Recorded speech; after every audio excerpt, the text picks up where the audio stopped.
Hello and welcome to episode 3 of the Patreon subscription show.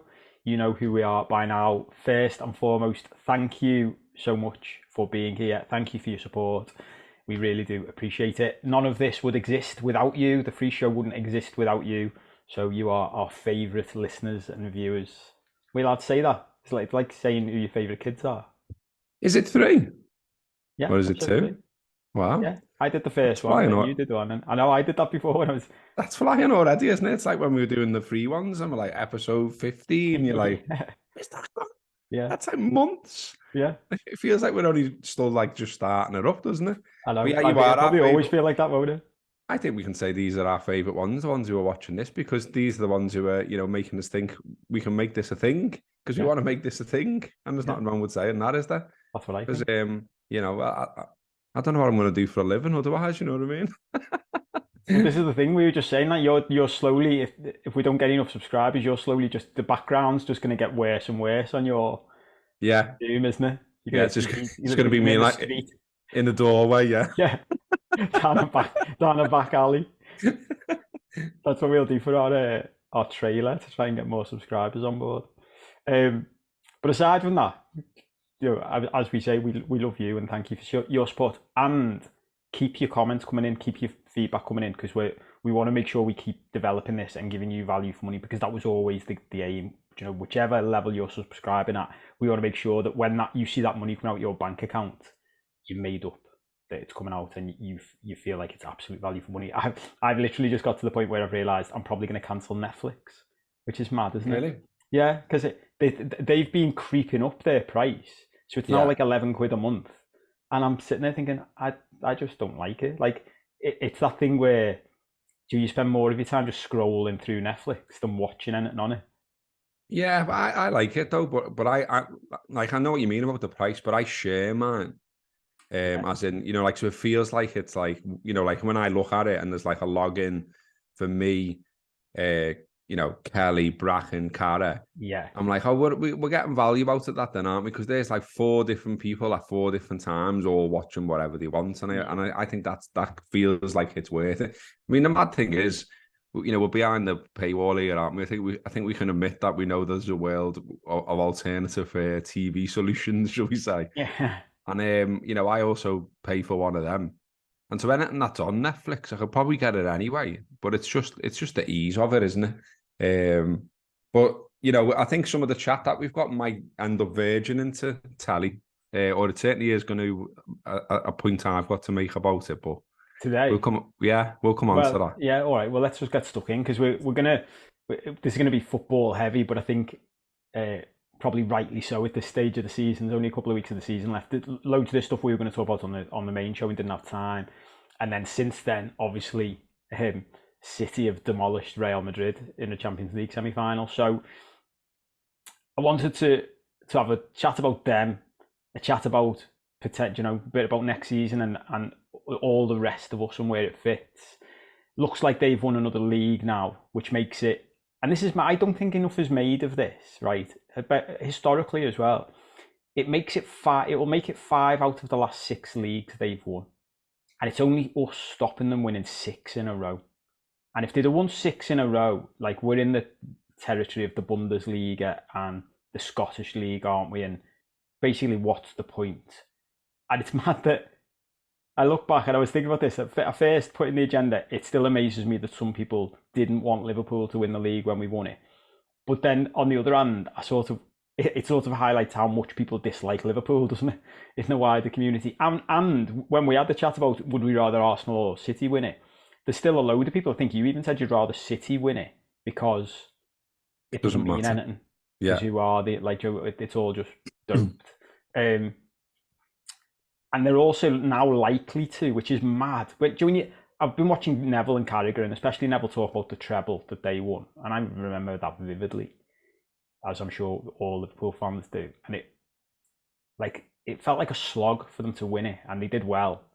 And it obviously won in the last minute. And there are still 2 big games to come for City, but it does feel like this time it's more of a procession, doesn't it? Well, I mean, they've got the advantage of having being able to field 2 teams of internationals, basically, haven't they? I mean, you look at Liverpool last season when we almost do the quadruple, and then obviously just end up with the 2 cups. But they're absolutely goosed. I was at Wembley for the finals, and I think it was in one of them. They don't even have a shot. They didn't even try. They were barely going into the other half because they had nothing left. Yeah. You know what I mean? And 100% that's had a knock-on effect to how we started this season. Whereas with City, he's able to constantly rotate between, absolute quality players. Every time you watch a City game, you look at the bench and just think, fucking hell, ridiculous. Yeah. And what I don't get about it is sort of you are comparing apples with oranges, comparing them to anyone else, basically. So including in the past. So, there's all kinds of debates today. Are they the greatest English side ever and all this? Well, they're only one where the whole operation was meant to circumnavigate the fucking rules. They're the only football club with that a level of finances available, with that level of lawyers available, willing to take on the rules at every turn. And so, of course, you've got an absolutely massive advantage, but no one wants to really talk about that, do they? I mean, I've been looking at it last night and today, listening to stuff, watching stuff, and reading stuff. And I think I've seen 2 journalists out of all of them who were actually talking about the stuff that, bothers me as a footy fan. And that's Miguel Delaney and Nick Harris, who does the, I think it's called Sport and Intelligence, does his own website, but he does some freelance stuff. Those 2 have talked about it regularly anyway. And so obviously continue to talk about it in the context of last night. Whereas every other piece couldn't disappear further up Man City's arse if they tried. I mean, the Henry Winter one just makes me want to get the sick bucket out about how he spoke about Man City and Guardiola. And, he's going on, I think, Martin Samuel as well in the Times today. And he's talking about them Pep always wanted to build City like Barcelona, and now they are like Barcelona. And then he's saying, but we're taking them for granted just because they're from Manchester. No, we're not. That's not the problem, mate. We're taking it. We're shrugging our shoulders at it, and we're not arsed because we know what they've done and we know how they've got here. And we know, again, that they've circumnavigated the rules, that they've hoovered up the best talent. And okay, Guardiola is obviously a world-class manager. And Guardiola is also a world-class tit. But, the football that they play is unbelievable. How they dominated the first half in particular against Real Madrid at home was fantastic in terms of pure football. But I can't watch it, and go, and just, you get people who'll say to you, if you tweet about it, for example, and say, oh, just fucking enjoy the football. Well, I can't, because it feels like the whole thing's coming down. There was again, to quote Miguel Delaney, he put in his piece last night that having state-run football teams continually narrows down the likelihood of basically anyone else winning. And I think we as Liverpool fans realise that when we're getting 97 and 94 points or whatever it is, and we're not winning, and we're going, this is ridiculous. This is one of the best Liverpool sides I've ever seen in my life, and it can't win against this machine that's built to win and dominate and sport wash and all the rest of it.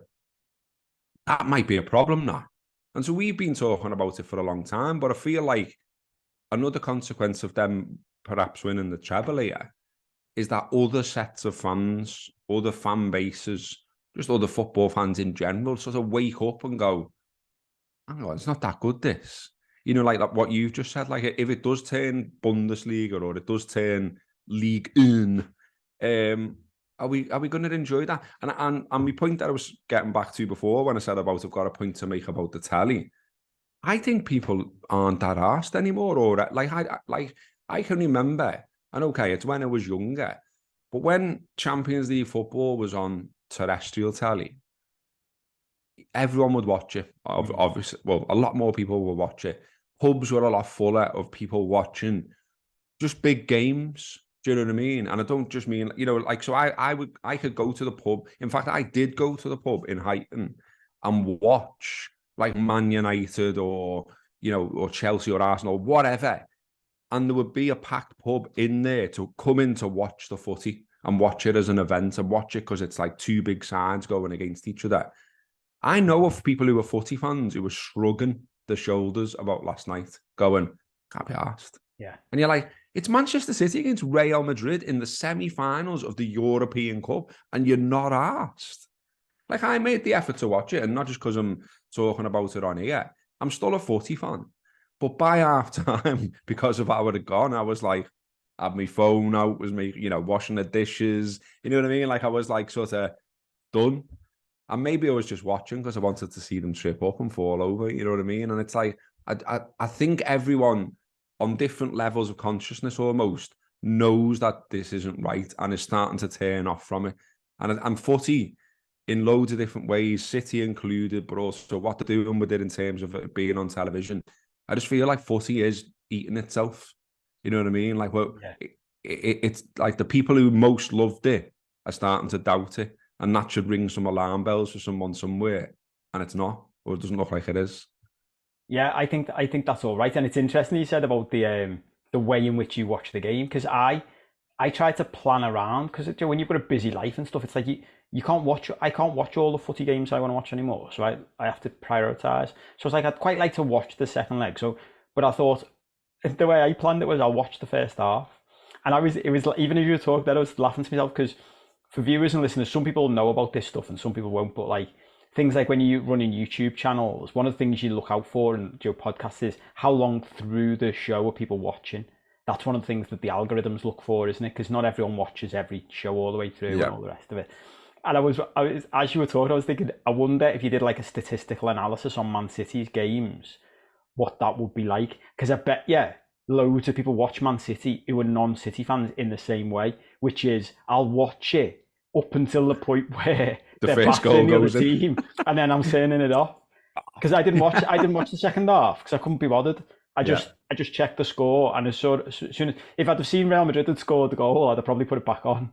But I was like, nah, what's going to happen here is because they're absolutely battering them, and I know, like we all went into it, didn't we, thinking Real Madrid have got a chance here because of who they are. First leg was what it was, but there was still a chance there. But then as soon as we started watching that game, bet you everyone had the same feeling, which is City just absolutely battering them in here. yeah, And as soon as they scored a goal, and especially once they got the second, it was like this could be anything. And the other one, I remember on a couple of shows ago on the main show talking about City having to go to Goodison, and Carragher even made a joke about himself, didn't he? Like, because he said the same thing in an article. Goodison away, Everton away, in between those two Champions League games is a potential banana skin, and that was the game where I put it on, and it made even more. It highlighted this point that you've been saying even more, because I'm looking at their side and the people on telly talking about it. They were just talking about it like you're saying in glowing terms. Not one of them went. It's a bit mad that though, isn't it? Like they've rested players and they're bringing in Phil Foden. Phil Foden is one of their backup players. That is unbelievable. He's renowned as one of like this English football's generational talent. Everyone's been talking about Bellingham in those terms. People have been banging about Phil Foden for years on that level, and he's their backup. They can bring in Bernardo Silva last night, and he bangs 2 goals because he's dead fresh, and yeah. leave Riyad Mahrez out, who's flying. And you sent me a couple of things which I really love. I want to talk about the Lance Armstrong one, but it was a tweet you found, and it was an extract from a Jonathan Liu piece in the Guardian, Yeah. where he said, I'll just read it out. It said, so you don't just sign Erling Haaland, you sign Julian Alvarez to give him a rest. Calvin Phillips arrives for 45 million, doesn't play all season, and it's fine. You decide, and just reflect on the breathtaking audacity of this for a second, that you need an upgrade on Phil Foden, so it pops Jack Grealish. And it goes on and on. But that's another point, isn't it? Like, I saw people say, yeah, well, they put Jack Grealish, good sign. Like, it was £100 million. £100 million, I know. £100 million. And he's just a squad player. But this And is the they've thing had as well, time like, to bring him into the side and develop him on and all yeah. the rest of it. And the pieces I read today from like these top national football journalists who are on 6 figures and all the rest of it, no bitterness from Roberts there. But like they're going on about Guardiola developing talent and all this, and a bit like what you just touched on there, saying like so he deserves credit for X and Y and molding this side and getting them playing the football they're playing. But it's like, hang on a minute. Like I actually saw a piece, and I wish I'd noted what it was now, because it was fucking ridiculous. It was basically saying like what genius it was to go and sign Erling Haaland and add that to the mix. And it's like, he wasn't a fucking secret, was he? Everyone in fucking Europe knew who he was. Everyone in Europe would have liked to have signed him. It's not like they fucking unearthed him, like playing on the fucking, in Kirkdale on a Sunday or something. Do you know what I mean? Like the way that's what annoys me. It's like it's not spoken of in the right context. Yes, they play great football. Yes, they score loads of goals. Yes, they're the dominant force in Europe by the looks this season. But look at the fucking, it's like just picking low hanging fruit, isn't it? It's it's not hard in terms of being able to get and recruit talent if you can offer them the biggest wages in the league. If you know what I mean, and like I see other things as well, like analysis, which sort of talks about City as though they're a normal club, and they're not. You know what I mean? It says things like, how can you have this much talent at your disposal and yet keep them all happy? That's the genius of Pep and all this. No, it isn't. They're all coming to box their lives off. They're all going, whoa, fucking Man City. These are going to give me unbelievable wages and I'm going to absolutely be set up for life.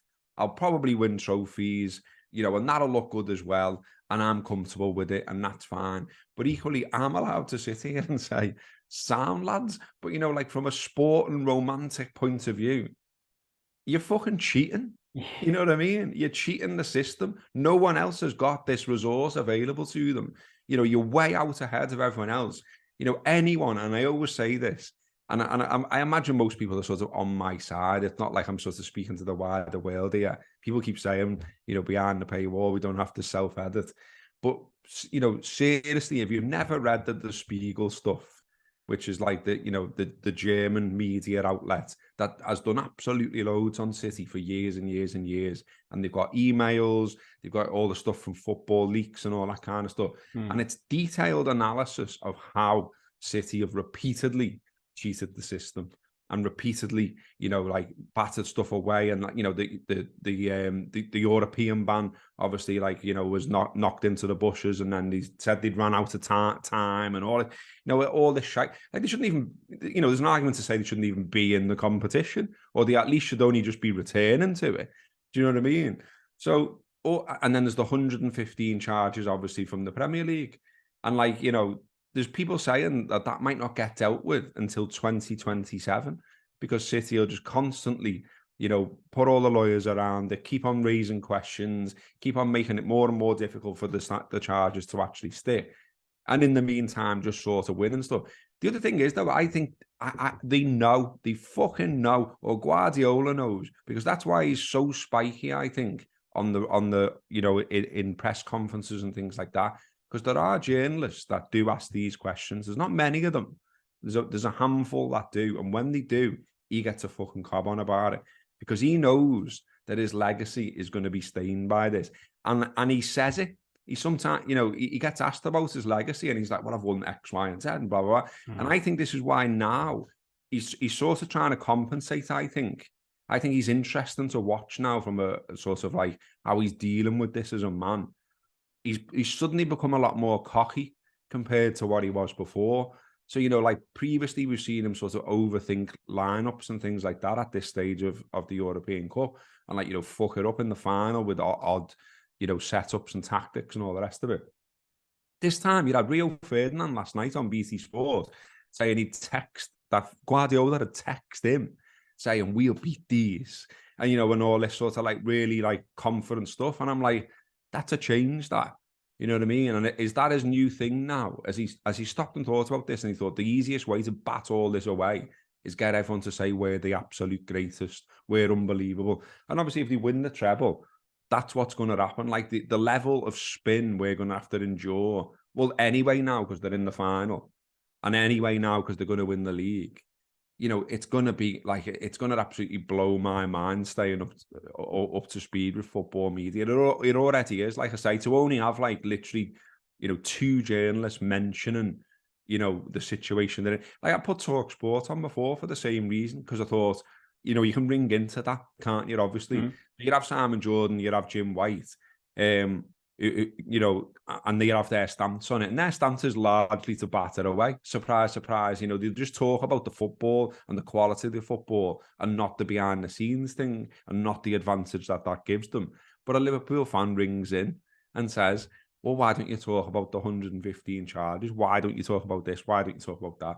And they're just sort of like, well, we do. But you can't deny that. And they just go back to the football. They just go back to what they did last night. And they don't really talk about it because, well, I don't know. Like, I'm not them. I can't tell you or anyone listening why they won't. There's theories, isn't there? You know, like it's almost doing down the product that you're talking about on a daily basis. It's almost it's a house of cards point, isn't it? Yeah.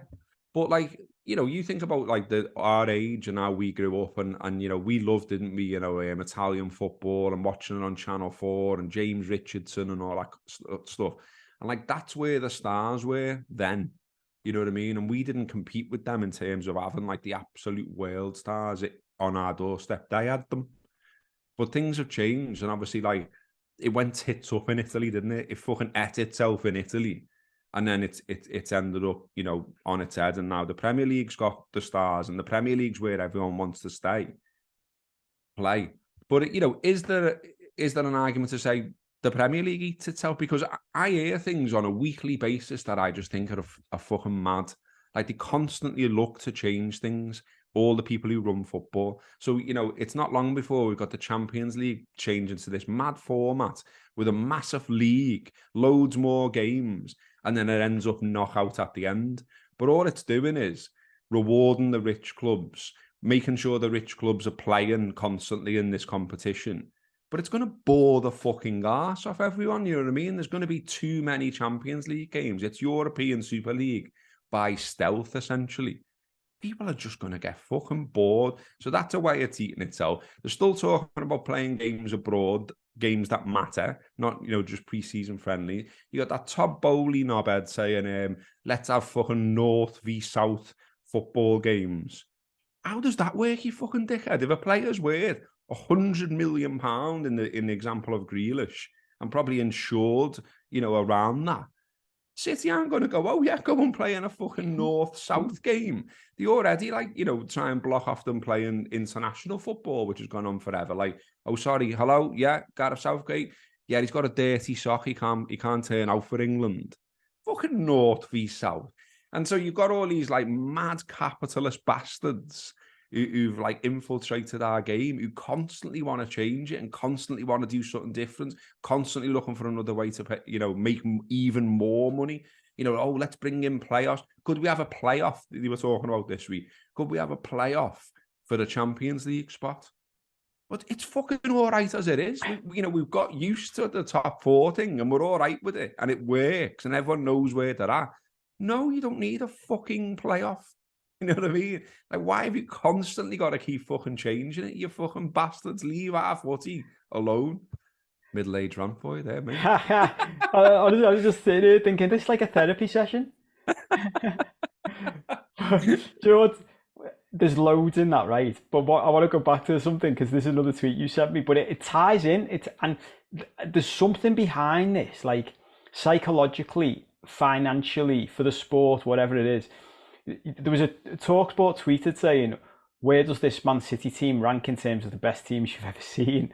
And some lad First reply it was. Yeah, the first reply, Guna Greg 1982, so I'm guessing he's an asshole. It's a boss reply. And he just says, probably about where Lance Armstrong ranks as an all-time cyclist. And I don't know whether we've talked about this before on the show, right? So always remind me if we have, but I don't think we have. Have you ever seen the thing about the journalist who was in the, like, press box when Lance Armstrong first became amazing? And he like, I don't know the details, right? So people will pull me up on this, but it's roughly this, right? Lance Armstrong had been an average cyclist. He'd been good at certain parts of cycling, average at best at other parts, and especially it was something like, you know, uphill sections. He was never great at. Yeah. Got cancer, came back, and there's a like an event where he's basically just, he looks like he's on a motorbike. You're like flying past everyone. And this fella, I think it was an Irish journalist, and it's in the documentaries and stuff. Yeah. And he said he's looking around and everyone's going, oh my God, this is amazing. It's unbelievable. What a story. And he's like, are you messing? Yeah, this is weird. No one else is thinking there might be something to question here, that like, this is even possible. And I think there is, even like just thinking about it like live off the top of my head, I think there is an element of all of the people. I think about this generally in, like, you know, in life with stuff that's gone on over the past few years, especially. humans have incentives. We're all incentivized to do certain things, right? Humans work to incentives, and a lot of the time, those incentives are not even conscious. Do you know what I mean? It's like in football. Let's use this as an example. You've got an incentive if you're a journalist and you report on the Premier League for the Premier League to be the best product it can possibly be, haven't you? So subconsciously you want it to be amazing, and it takes a lot of balls to pick holes in the thing that pays your wages. Do you know what I mean? Yeah, And I think a but also lot of the you time sit that's there. what's going on. But also you sit there in press boxes and you're not even a stone's throw away from supporters. You know what I mean? So they will give you fucking shit. And at Man City, I know that they did in particular. I mean, there was an incident years back before they were, winning however many Premier Leagues and whatever, where there was a reporter was pretty much attacked, I think, in the press box, and it was because the Mirror, I think, ran a piece with a big picture of like empty stands taking the piss out of them, and one of the supporters took umbrage to that and decided to have a go out. The Mirror reporter in the press box, so they'll sell it to themselves in their own head. I think of, well, Man City supporters don't want to hear this. You know what I mean? They don't want us to tell them every week that they're cheating, that like they've circumnavigated the system, that they've got an unfair advantage. They don't want to hear that, so that's why we'll concentrate on the football. But I'm still surprised. No, I know that I've done some sections of that job, if you like, and I've been in press boxes myself. But I'm still surprised to see the coverage today, and not see the big lick ass piece from Henry Winter, but then a piece underneath maybe from another journalist saying this brings questions about blah blah blah. And I'm sure someone will write it. I mean, like I say, Miguel Delaney was literally at the game. And so, he's written a match report about how well City played and about how they dominated the game and dominated possession, about who played well and all that. But then he's put lines in it saying, this is almost like, this is the peak, this is the pinnacle, this is what the project was all about, winning the Champions League. And, blah, blah, blah, blah, blah. And then the unfair advantage, what it means for everyone else. And, that to me is like the story, surely, for wider footy. But it's just completely washed out of loads of the coverage. I haven't even read it because I reached a point of saturation before where I just thought, oh, fuck off. I got a pop-up message from BBC Sport saying unbelievable City performance. Are they the world's best ever? Or and all this kind of stuff. And I just thought, you know what, fuck off. If you're just constantly going to present it to me as that and never question it, then do one. Do you know what I mean? It's it's like propaganda, isn't it? Do you know what I mean? So, but what, I think most sensible, sane footy supporters, certainly of our generation, know. Do you know what I mean? And they get it. And I heard something about City fans on the radio yesterday where they were saying you still get an older generation who are they called it negative. And I was like, well, no, realistic, because that's what City actually were. A team that came up, enjoyed some success, would go down, would a bit of a joke a lot of the time as well. You know what I mean? The way we say things are very Everton or very, very Tottenham Hotspur used to be that's very City. Do you know what I mean? They were a bit of a laugh at times. Do you know what I mean? And they had, you think when they had fucking Jed Branham playing for them and things like that. They're knocking around playing Stockport, the derbies against Stockport County. Now they're in a European Cup final, and it's they had a stadium handed to them for free by the council. Then these boys come in who own it and spend absolute fortunes on the gaff, and some of the justification just doesn't really wash anymore with me either. I just think maybe it is because I'm bitter, maybe it is because of I'm gutted that it's not Liverpool winning everything or whatever. But oh yeah, they transformed East Manchester and all this. They built a few footy pitches. You know what I mean? They built the sound, but it still doesn't wash. We still know what they are, who they are, how they operate, what goes on in that country. You know what I mean? And you just can't wash that away. The whole sport washing thing. Do you think any better of that country now? Do you think it's sound how they've acted? Do you think that, like this unquestioning thing that they've got, or otherwise you're last in jail, is the right way, you should operate with human beings? Because I fucking don't. Like, does it work? Do we think better of that part of the world now because Man City win things in a unfair way? I don't think so. But and at the same time, I think the plan, it's almost the plan for their own, for the country and the sport washing and the tourism side of things is it's treated in the same way. Just ignore it. Just ignore it. Yeah. Like, come and visit us, but just ignore all of that. And I've been, I've been out there and I've spent a lot of time in Dubai, and the reality is that it is. It's like, and there are people who live out there who aren't comfortable with it, who are like expats. I knew a couple of people and they were like, I think it's weird. It's horrible. Like, we live in this like shiny palace part, but then we see buses being shipped of like immigrant workers coming in who are like, or you're walking, around and it's 110 degrees, and you look up and there's a fella working on a building, and you're like, that can't be right. And then I have people, people I was with at the time were like, that's not right, and that's not meant to happen. It's meant to be laws that when it reaches a certain temperature, they don't work, but they do work. Do you know what I mean? Mm. And like, like you've got, as you say, there's almost like you've got all the posh bit, and you can easily just sort of like think that's what it is, can't you? You know what I mean? Shopping centre, nice bar, nice restaurants, exclusive beach. Go from each place in like a air conditioned cab. Go back to your air conditioned hotel, and then go home and fly out of there and go to boss there. Or you can, while you're there, you can say, well, all these people who are doing the cleaning jobs and the gardening jobs and all that, where do they live? Oh yeah, a little bit of a shanty town thing over there. Where's the lads who like were originally from here, who aren't, Emirati or whatever? Oh yeah, they're just knocking around in camels in the desert if you go like a few miles that way. Oh right, so it's all a fucking flag then, basically. Do you know what I mean? But I think it's important to say this, and because I'm big on this as well, and maybe playing devil's advocate in some way. I was big on this when everyone was banging on about, we like to do this about foreign countries. Like, we like to, I can get myself in a lot of trouble with comment about things, but we focus on like the Qatar World Cup, and we're trying to impose the way we think on them. And all the way through, I'm going, what about our house? Oh, I know. What about where we live? There isn't a publicly gay Premier League footballer, is there? Still? No. Well, that's wild. So whoever there obviously will be a good number of gay footballers, because just statistically speaking, and I can imagine them all sitting behind the scenes. Yeah. And anyone in the game, and they'll all be sitting there thinking, this is an interesting campaign to like kick off on Qatar because they're not inclusive. Well, I don't feel safe to come out here still in 2023. And is that you or me? Which?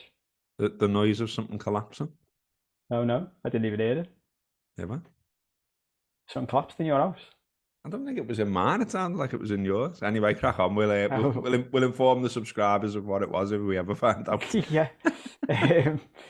But yeah, I think it's important that, do you know what I mean? It's important to recognise that we can throw stones at other places, but our house isn't in order. Do you know what I mean? There's plenty of people in this country who would, exactly as you described what it's like out there, they'd be like, that's what it's like here. Oh, I know, just ignore it. Well, it is, and we've talked about it before, haven't we? So, like there's, I know we're not really doing sort of media stuff particularly on this show or this week. It's quite footy focused, isn't it? But there was like I was at my nan's, and my nan gets up. Well, I get my nan all the papers, so like she's got something to do.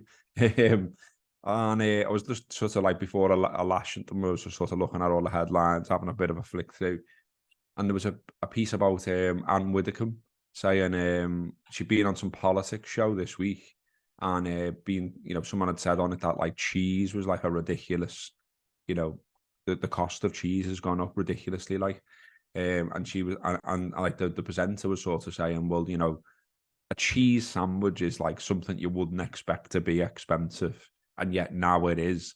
And isn't this another sort of symbol that like it's ridiculous, the pressure being put on people who haven't got a lot of money? And her response was, well, they just can't have a cheese sandwich then. If they can't afford it, they can't have cheese. And it's like, Yeah, that's brilliant, that, lovely. You know, That's mad. Sam, what a solution that is. Yeah. It's like these dicks who say, like, oh, I can make a meal with 70p, and yet you're knocking around in a mansion with a big car and all that, and you know, you don't live in that reality, but Yeah. you're prepared to fucking speak from on high about it. Or, you know, or people can get by on, you know, what was that other one from a Tory about sort of, you know, supermarket brands that own brand. They can get by if they just buy own brand stuff.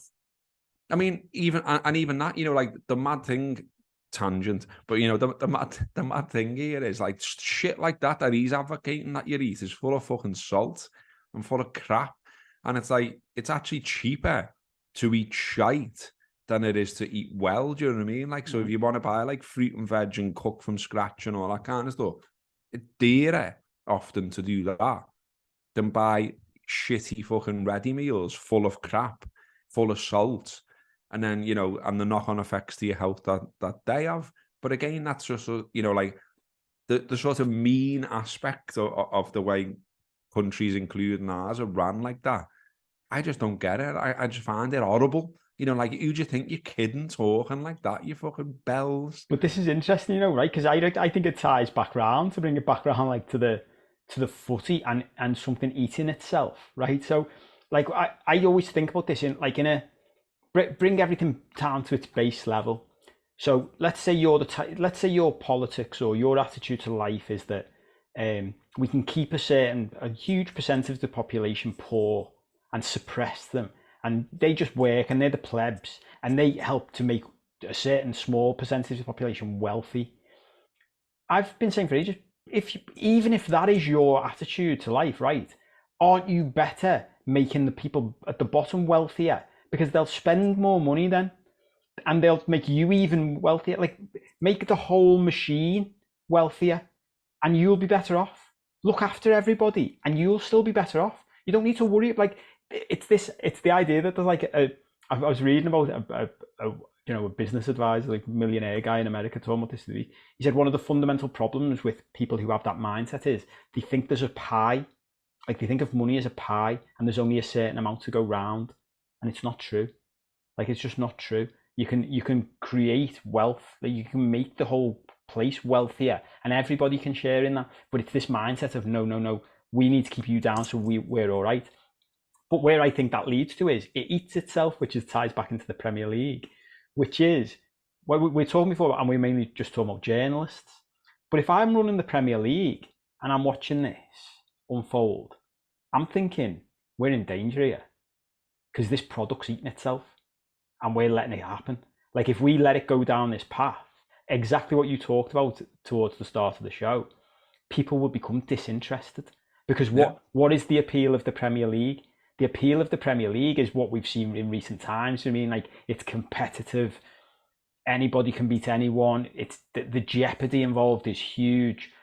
And if that's happening week to week, that's fine. But if at the end of every season, Man City just win the league, it doesn't take long for everyone to go, what's the point? Yeah. What is the point in this? And it's interesting to think, I wonder what their solution is, because they seem to be edging towards, well, we'll just allow more superpowers in. We'll just let Newcastle be owned by a state as Yeah, well. while simultaneously saying we're not going to do that. Do you know what I mean? Like, oh yeah, we're interested in stricter owners tests, and we're interested in supporters being in the running of football, but we're not really. Do you know what I mean? And we'll just sort of do that by stealth, but we'll pat you on the head and we'll say everything's going to be all right and don't worry about it, and there won't be any more berries or Blackpools or Oldhams, or, you know, that won't happen. No, we're all right. We'll sort that. But yeah, Saudis, come on in. And, like, you know, it's not the government. It's not the public investment fund. It is. You know, it's actually just some lads from Saudi, and it's all right. And they're nothing to do with the journalist who was beheaded. Oh no, nothing to do with them. Yeah. The sound. Come on, come in. I know. It's absolutely wild. Like, you know, could go on all day with it. I mean, even like, you know, going back to apathy. Like, I'm wondering about whether to write about this, but I can't be asked. Hey, but no, no, the you know, you've got a white paper there about football, which I've read from cover to cover, and it's interesting and it's an opportunity, and it's trying to set in stone that supporters are involved in the running of their football clubs. But guess what? No one's asked. Like, I put on Twitter about it saying, who's read it? I think I got about a handful of replies, and even got people who are interested but didn't know it was there or hadn't heard about it or whatever. And it's like, I feel as though like there's a huge opportunity at the minute for supporters to be involved in the clubs, because there's literally a white paper there, and the government are literally saying, not sure about the way you're running yourselves here, and we think you might need, governance, independent regulator and all this kind of stuff. And I get the impression that a lot of supporters just don't care. And they're just like, I just want to go to a match, and I just want to have a pint, and I just want to read the paper or the internet, and I just want to go to bed, and I'm not bothered. But it's like, I feel like you should be taking this opportunity, you know what I mean? I feel like, if you do passionately care about the game, you want it to change, well, there's a big chance for you here. And at least read these things and engage with these things and show the people that are running it that you are asked, because otherwise we'll get like a really watered down version of something that could have had teeth. Like I read it, and I'm like there's a bit in it where they're talking about leverage buyouts, and like it sort of debates whether there should be something in there or not with this legislation when it comes through. And like the conclusion is, well, we don't think there probably should be. And it's like, well, have you reached that fucking conclusion? Like, Man United that make so much money that they've managed to sort of like be all right with generating £1 billion worth of debt because of their owners, who were going to fuck off into the sunset with a load of dough. And basically the dough that they use to fucking buy the club is on the club as a debt. Like, how is that right? It isn't, is it?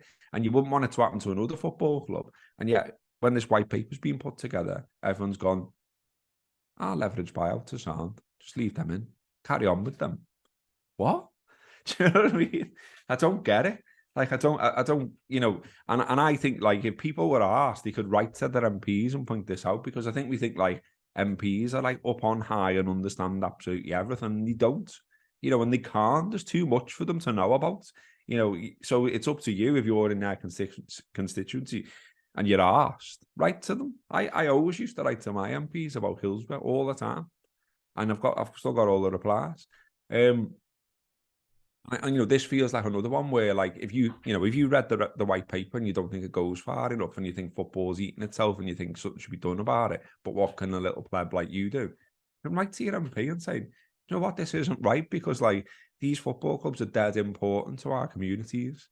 Like, I mean, I'm just on a bit of a ranty day here, aren't I? But like where I'm living currently, like I walk around this area, and like I'm like, we can laugh and joke about Everton and all the rest of it, and we always do, because ultimately we're Liverpool fans. But like when Goodison Park goes and Everton play at the front, presuming they do, I think about what's the impact on like County Road and Walton and all that. And I know that there's a lot of people who will be listening who won't understand what I'm talking about, might not know the area or whatever, but that it's an area that is deprived and poor and all the rest of it. And like, there are a lot of pubs and businesses and all that will rely massively on the influx of people that go to Goodison Park. And if you go, in this area on match day, those pubs are absolutely buzzing. But if you go any other time, they're not. And so it's like, well, what happens when they move then? Like, what happens to this area? Do you know what I mean? I don't know. And I find it mad that I haven't heard anything really about, like, well, what's the plan? What's the council doing? Like, what's anyone doing? Is it just like this huge thing that's been like a massive catalyst for keeping all these businesses alive is going to go? And then what? Do you know what I mean? Everyone just sort of shrugs, and I find that mad. Do you know what I mean? But it ties in. It's funny, I've been talking about this recently. We haven't talked about this yet, but we've joked that behind the scenes and on our shows, we've been obsessed with artificial intelligence. And something I've just noticed recently and keep pointing out to people is, so people like us are talking about it. Have you heard, and look, I always put this in as a caveat, I don't watch that much news, so they could be, and I just haven't seen it. But is the government talking about it? Is anybody in like the higher echelons of who run our countries, in any country, saying we need to be sorting something out here, don't we? Because like what's happening, what happens with Goodison disappearing is what will happen with AI on another in another stratosphere. All of a sudden, jobs just disappear by the millions, and Yeah. I haven't seen anyone address it at a high level. Like as soon as that broke, any competent government would be, well, they should be ahead of Joe. A competent government should be ahead of the game and saying, look, this is coming down the pipeline. We know it's coming down the pipeline. We need to start restructuring our societies to deal with it. And it's the same point.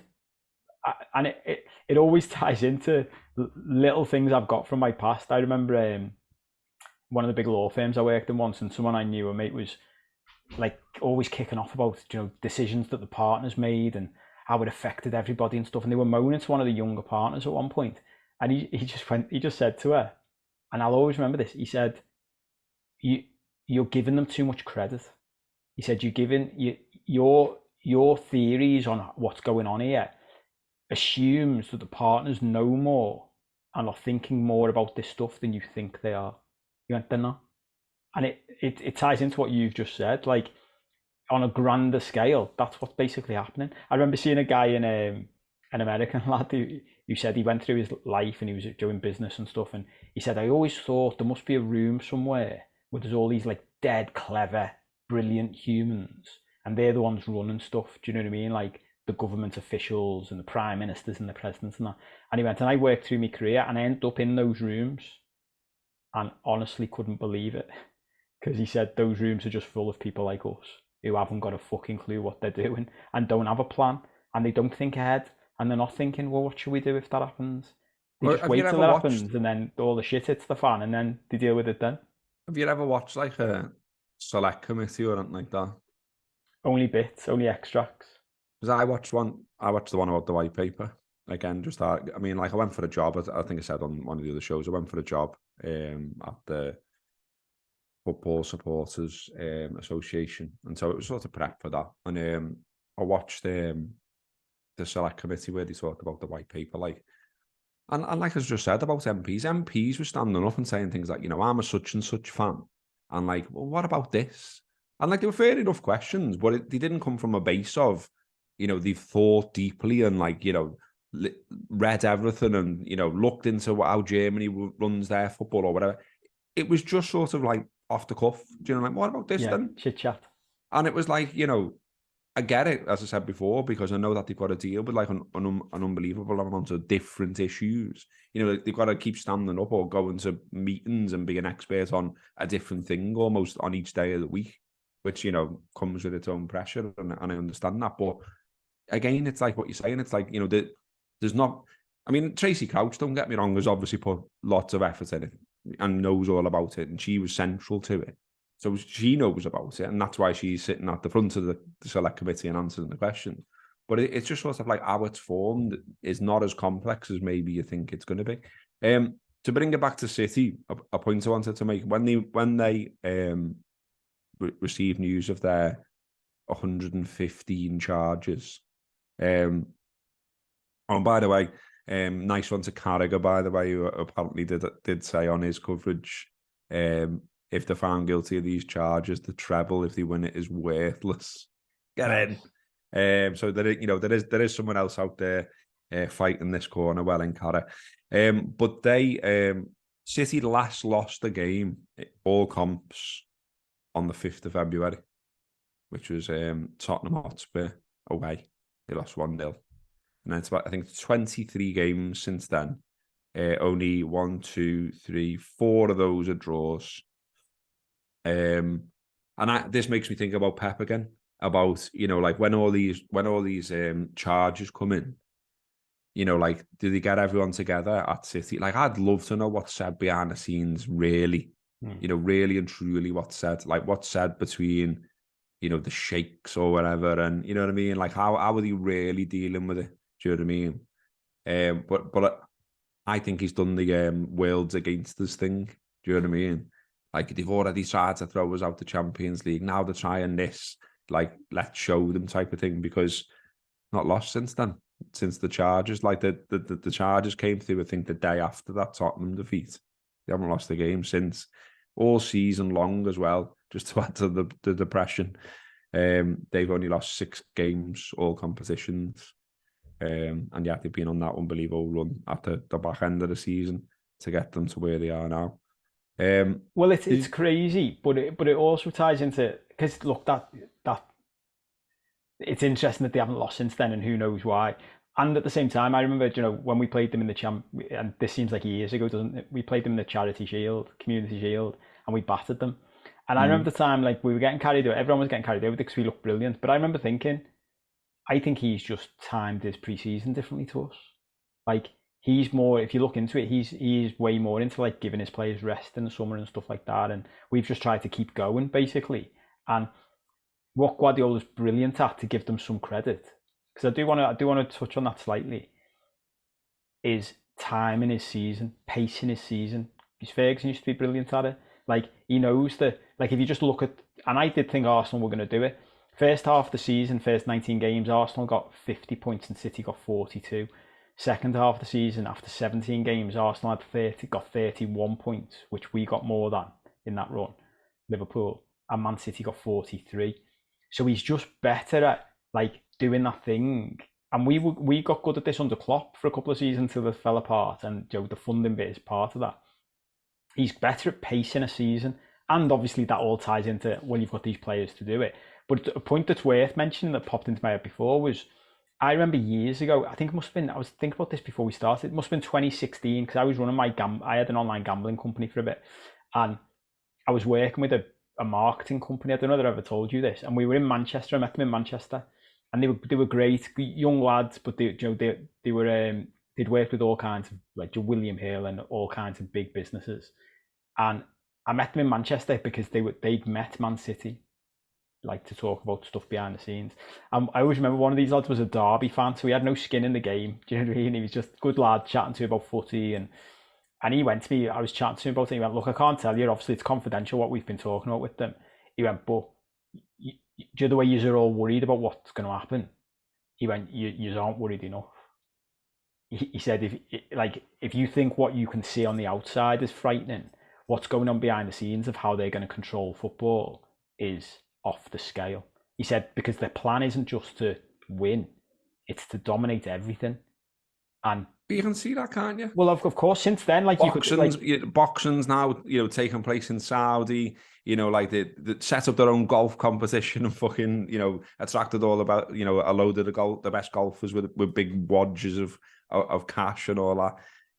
And so, like, it's the logical next thing, that's going to happen to the footy, isn't it? Like, they've already had the conversation about we should play games abroad because that'd be great for the global audience. So yeah, you wait for that. You've got all these stadiums sitting there in Qatar, for example, like built for a competition. What are they up to now? What are they going to use them grounds for? You're telling me they haven't thought we'll have a Premier League, and the thing is, I think it, like, breaks people down over a period of time as well. So, like, these things get floated and then go away again, then they get floated again, and then you start to hear, like, I heard, like, Stuart Pearce, who I would regard as, like, like an old school English footballer, you know what I mean? Got stuck in, all the rest of it. Obviously had to go at the manager himself. Now he's a pundit. I was surprised to hear him say, oh, I think it'd be a good thing. And I was like, why? Do you know what I mean? Like, he literally said, like, if a round of the Premier League, like, if every Premier League club fucked off somewhere for a weekend, and they played all the games that week, that game week as they call it, abroad somewhere, he was like, I think that'd be all right. And it's like, well, Sam, but what about, like, the people who've gone all their lives to games who were from here? Like, who like the community they're from, the name is literally on the football club. Do you know what I mean? Like, I'm not being I'm fuck out of towners and all that. I'm not old chestnut. I'm just saying, though, like, like Liverpool, as an example, our club, well, it's in Liverpool, isn't it? Like, the grounds are Anfield. So, like, why do we want to start, moving towards, like, this Harlem Globetrotters model? Because that's not our model, that's not our sport, that's not this country's sport. And it's all right, it works. Why have you got to keep changing it again, like I said before? I was just looking at City there, saying about sort of how they've been managed. Um, all comps, they have literally they've got 22 players. I make it here who were into double figures for appearances this season. So that helps, doesn't it? Do you know what I mean? To be able to call on, because I think if you look at other clubs, and I haven't done it, I'm freestyling here, like I haven't researched this particular fact. But I wouldn't mind betting that you're down to a smaller nucleus than 22 who were into double figures. Do you know what I mean? But it's not just that, is it? That like because I haven't got that list of players in front of me, but I would hazard a guess that there's 4 or 5 of them are like good youngsters, but high quality youngsters. But the rest are what we were saying before. That's the difference. Yeah, Like they've got got 18 it. Yeah. superstars. It's Well, like yeah.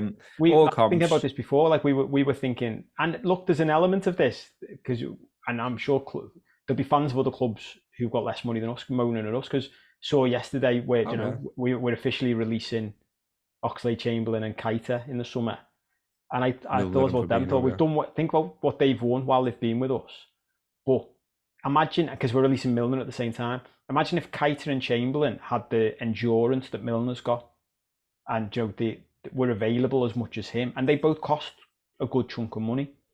So if we'd have instead of buying those two, if we'd have bought a 40 and a 50 million pound player of the same quality who didn't get injured all the time, we'd have had 2 extra international footballers available a lot. Yeah. So there's an element here. Now I did want to. That's where I raised that point about something to give City credit for and their owners, and this can be criticised as well, but is they've done what they've done really well. And I know that might sound like a mad thing to say, Oh, but yeah. just because you've got loads of money, this is a point that comes up frequently, and United are a great example of this. Just because you are a huge club with loads of money doesn't mean you can be well run. And the way they have run things behind the scenes is impressive. And at the same time, it's been done in a way, it looks like, that's bent the rules at the very least and broken the rules a lot.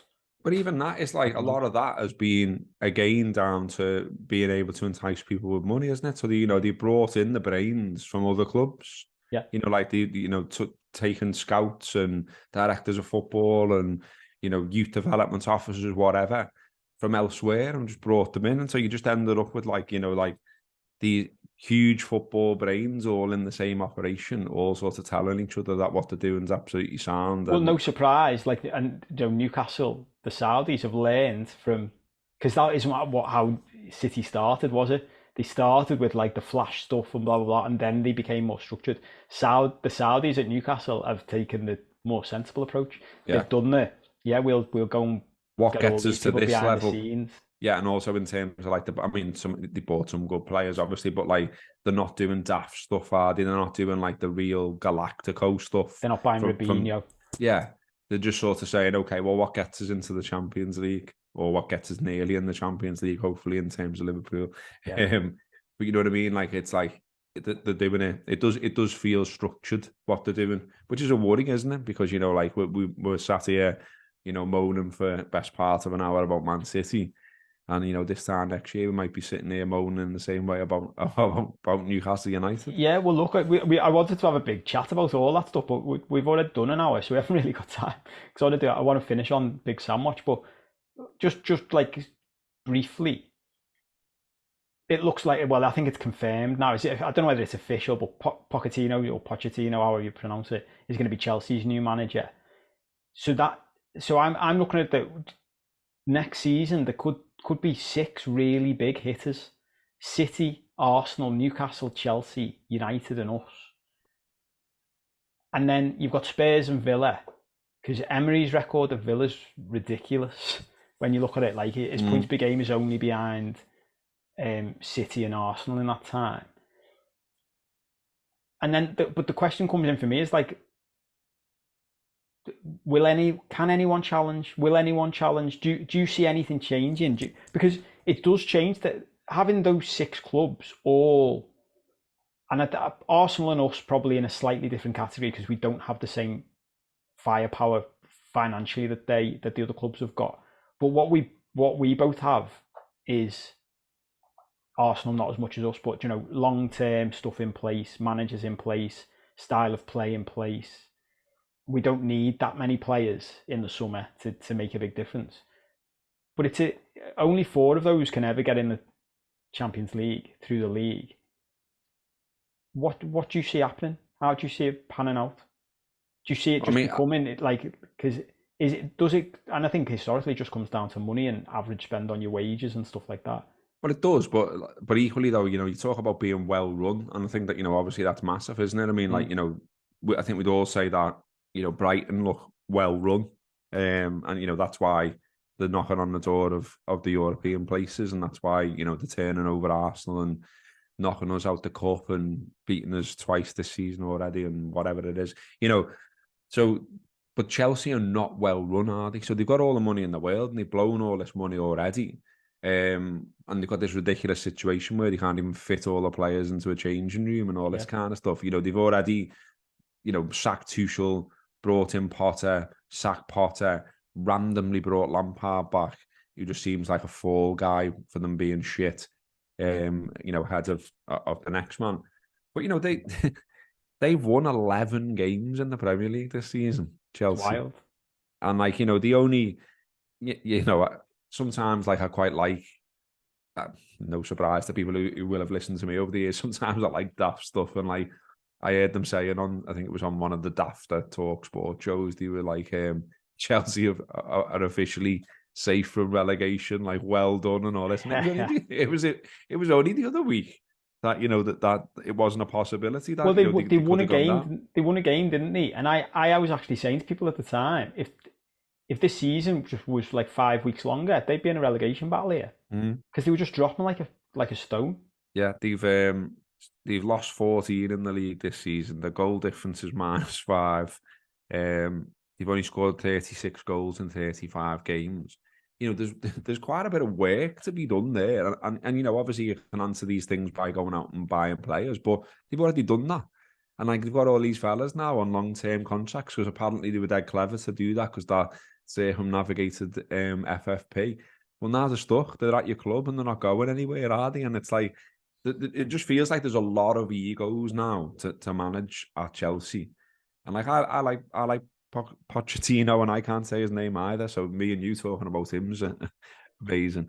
But I just think you've got all the stuff. Like I was really uncomfortable with the idea of the owner just on the regular going into the dressing room and waxing lyrical and issuing bollockings and all this. And I heard Lampard, who just looks like a bit of a patsy really in all of this, saying, "Oh no, it sounds, he owns the club and we're all right with that and all this." And it's like, no, but you're the leader, Frank. You're the football man here. You're the man that coaches them, lead. And I remember once ranting away like this about Perslow, and saying all the stories that came out about him at Liverpool and knocking around in a manager's coat and thinking he was important and thinking he had something to do with it and getting involved with transfers and just putting his fingers everywhere really. And I remember ranting away, like I say, on a rap show, and a senior national newspaper journalist, I'll just leave it at that, got in touch with me and just for a chat about it, off the record type of thing. And he said, that's more common than you think, He's like, the idea that they stay in their box at football clubs, it happens more often than you think that they're getting involved and sticking their heads into everything. So, but it seems to be an extreme version of that at Chelsea. You know what I mean? That fella doesn't know what his place is, does he? So he's already proven himself to be quite trigger happy. He's already proven himself to be someone who makes mistakes. I think they've come out, haven't they, and said not so long back, they probably should have just give Tuchel more time because Really? yeah, and No it's shit. so I know. So and the whole recruitment of Pochettino, I've found odd as well in terms of the Lampard thing and then going to him and it's not felt as though he was who they really wanted. Do you know what I mean? It's like they've sort of fell into, oh, we'll do then. But did they really want him? And I mean, I'm sure he's not asked. He's just going to come in. He brings his staff in. He brings his son in. He brings all the people that he's traditionally worked with, and he gets to work. And I quite like him. I think he's quite a clever fella. Obviously, like, got Tottenham punching and got them into a Champions League final and got them into a bit of a title race, I think, one season as well. So we'll see, but I don't expect like I just think that those results and that culture, if you like, that exists at Chelsea is going to take some turning round. So I'd be surprised if they're straight into top 4 contention next season. You know what I mean? Do you think? Arsenal, Because have Arsenal you as heard well. Neville talk about that? Neville's view is because they've already got the players there, and I think it's quite a simplistic view. I'm more with you. Like it's Neville's view, which I can see. It's like you've already got like, and I think Carragher said something. You've already got loads of players, so the new manager can come in and pick his favourite 20, say, get rid of the rest, and then buy one striker, and you're And it's golden. done type But of I'm thing. like, Yeah, yeah. yeah, but that's all right, isn't it? Until you go up to number 24 on the list and say, right, mate, I know we gave you a big contract last year, but we're selling you, and he goes, no thanks. And because they've literally had that before, haven't they? Yeah. Like lads go, no, I'll just stay here. And it's like, what are you talking about? And I think that's something else that probably is not reported enough in football. And I've defended footballers on this for years. Like, why shouldn't they? You gave them a contract, you give them a big wedge. He gets to live in London, gets to play at a boss training ground every day. Something I've said time and again about, used to say about Divock Origi. If you want to get rid of him, it's like, why would he leave before his contract run out?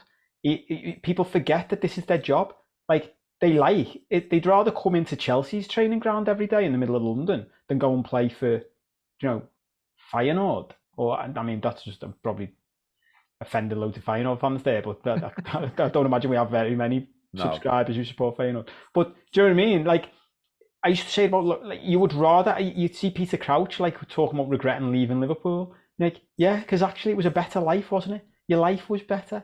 Like, you could go and play every week somewhere else, but is that your main aim of being in footy? Or would you rather be paid loads of money for the next 7 years and train with lads you like and in a good training ground and live in London? So I think all of those things just make it more complicated for Chelsea, and I think it's interesting to see what happens with them because it could go either way. I think just on what you're saying there about sort of players and like they just sort of like clinging on and still there. Like I just think it's hilarious when you look at Manchester City's roster, shall we call it, and Scott Carson's there. You know what I mean? And like so, Scott Carson's going to go to Istanbul. Do you know what I mean? It's one of the few things, in fairness, though, that like redeems stuff for me. That like every now and then you see him in a City kit and like playing a game, and he's like, it's like me or you playing. Do you know what I mean? He's like a middle-aged fella. He's a bit chubby, and he's having a game. And it's one of the things that there's only two things that redeem them for me. I think one is that, and one is, I don't know what your view is on this, and I don't know if this is controversial. Aside from his transfer fee and all of that, I love Jack Grealish. I love him. I think like Jack Grealish is maybe the only footballer who comes across every time you see him speak the way you think we would be if we played footy. Oh no, he's just like it's fucking boss this, isn't it? Yeah, like it's boss this, isn't it? In the Champions League final. Did you see he went to Carragher? He's like, you're in a chat, he's shaking everyone's hand and all that, and then he says to Carragher, "Thanks for picking me in your team of the season." It's like you're just giving him a sticker book or something. He is. He's just like he's like a 5-year-old kid who's just full of beans and just. Do you know when you see like loads of the others complaining about it and moaning and unhappy, and he's just like, what's not to like? It's brilliant. This whole thing is brilliant, and I think that at least that is refreshing in the middle of all this other nonsense. Yeah, no, I agree on that. And look, we've done an hour and 10 minutes, so let's. On that like high note, should we end with a little bit of Big Sam, of Big Sam watch? 100%. And then we'll wrap up. So we had a couple of stories sent in which we'll share with you, and they're from two ends of the spectrum. So I wanted to share the first one for balance, really, because we like to be balanced, don't we, and be fair to people. So yeah. A little bit sometimes. So Heather got in touch with us and sent us this lovely story. So we'll share this with you. She said, I think Sam Allardyce is a clown as well, but I do have a nice story about him for you. Long story, but basically I was in a coma after my brain tumour surgery and wasn't waking up. I'm a huge Robbie Williams fan. Angels came on the radio because it was Christmas Eve, and I woke up when it started playing. So I wanted to get the lyrics tattooed in Robbie's handwriting. Sam was the England manager at the 2016 Soccer Aid, and we were staying in the same hotel as the teams. Got talking to him in the hotel bar, told him the Robbie story, and I had a letter for Robbie asking him to write the lyrics. Big Sam took the letter off me, went and gave it to Robbie. And when we met Robbie in the lift after the game, he said he'd already written the lyrics down for me and it was in the post, so I'd get it in a few days. Sam had told him how moving he thought the story was, so he wrote them down there and then because he was so touched that this song meant so much to me. So yeah, he's a prize bell end, but he was a nice guy that day. Which, do you know what, the phrase that came into my head when I saw that, something my dad used to say, was, well, even a broken clock's right twice a day, innit? Yeah.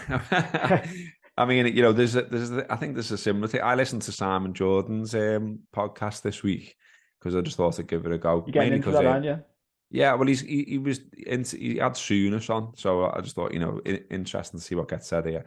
And obviously, Jordan's got the big, I'll say what I fucking want, and I'm always right, and sort of that's his style, isn't it? Like brash and all that. And then we all know about what Sooners' style is, and so I thought, well, the two of these talking to each other could be interesting. What was really, loads of it was kind of what you'd expect and all that, and stories about Sooners not taking any shit and all that kind of stuff. What was really interesting was at the end, he started talking about a charity that Sooners was involved in, and it sounded absolutely heartbreaking. Like it's some condition where how Sooners described it was, he said basically if this child fell, you're better off letting the child fall on the floor, because if you touch the skin, it essentially burns them. Like it's this, and like Sooners was so passionate about this particular charity that he said it turned him into an atheist, because he said I don't believe that there's any higher being who would allow that to happen to a child. Wow.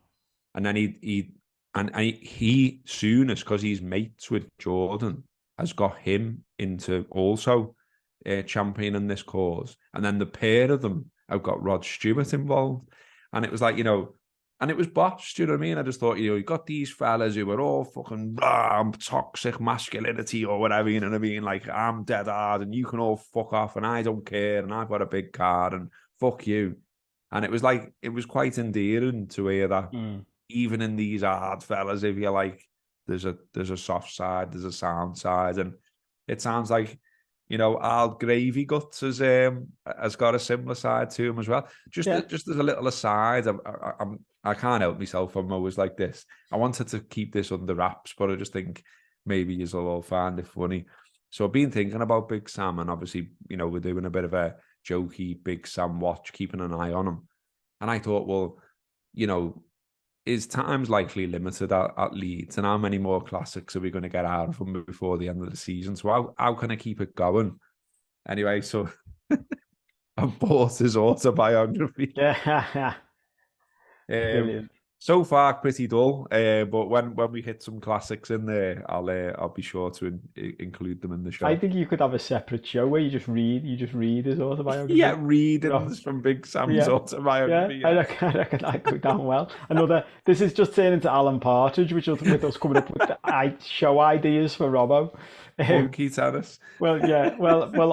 On that note, like just to wrap up, Callum sent us a comment which a story which is way more in the realms of the Big Sam stories we know and love.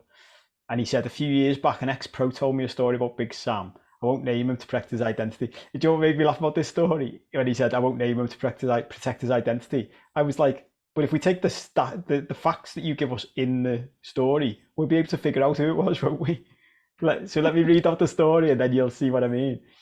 So this lad had been at some big clubs and ended up with a brief spell at Notts County. Big Sam was the manager. So one day after training, one of the coaches tells him that Big Sam wants to see him in the changes. He goes in there. There's no one else in there other than him. He can't see Big Sam. He shouts, "Boss!" Then he hears a voice from the shower saying, "I'm in here."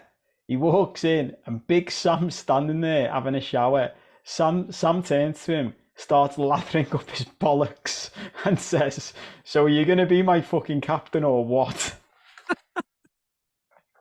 What an image. What an image. What an image. And do you see what I mean, though? It wouldn't take much for us to figure out who that player is, would it?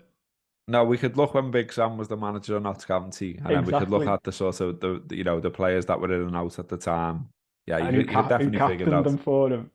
Well, I'll tell you what, if anyone's got any ideas, obviously this is a subscriber show, so comment in the Patreon just Yeah, to because that way then it's not that's our little club, isn't it? That's our safe place it where is.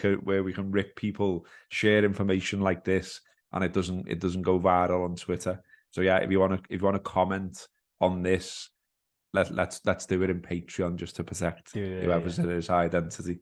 Yeah, good idea. Good idea. And I think that'll do us, won't it, for the end of Yeah. episode 3. Any other business? No, I don't think so. That was, I mean, I'm ranted out now. I mean, Are you isn't it? knackered? You could Yeah, probably do with a little kick now, couldn't you? I know. Yeah. Well, I'm actually going to go to the gym now. I'm trying to do that to get some pounds off. So, but yeah, I'm goosed after all that ranting. Like, isn't there a thing? You'll know this about you're supposed to only be able to rant for X number of minutes because like you're sort of that side of your personality is done then. Do you know what I Mm. mean? Like if you let someone rant, just sit there and let them rant and then they run out. I did a few there, didn't I? Yeah. You've got a lot in you to get out, though. I think the stores. It's not just like a set amount. You've got stores inside you. This is like it's built up. So Yeah, sit there feeding it you've got to get it all all out, week and and then then once go, it's all out, it's "Rah." gone. Yeah, I've spent years doing it. Have you ever seen the movie I Love You, Man? It was inspirational. There's a scene where they go and scream underneath like the boardwalk in San Francisco. Do you know where all the sea lions are? So no one Yeah, can hear you. It's brilliant. If you've never boss. tried that, it's therapeutic. Go out in Primal your car scream. and just have a good scream. Yeah, I go with like it. the idea of that. I seen a really hard fella the other day in the gym, not ripping him at all, but I'm guessing it's a similar thing. So they got a punch bag in the gym I go to, and yeah, he was there like well older than us, absolutely giving it beans on the punch bag, and like anyone who's had a go of a punch bag, it's hard. Do you know what I mean? Yeah. It takes it out of you, and I just thought, boss that. Do you know what I mean? Because he's just like I wonder what he does for a living. I wonder what it was fueling it. Do you know what I mean? Like, right, fuck this, go in the gym. Yeah. Fuck you, fuck Yeah. you, fuck you. Do you know what I mean? And I loved watching and seeing it all come out of him. Do you know what I mean? And I thought, I bet he goes home and he's like, all right, love, do you want to go to the gym? Yeah. Yeah, love it. Love it. Right, there you Sound. go. We'll wrap up with some life advice this week. Thank you again for subscribing. Thanks for being involved. Send us your comments, send us your feedback, and we'll see you next week.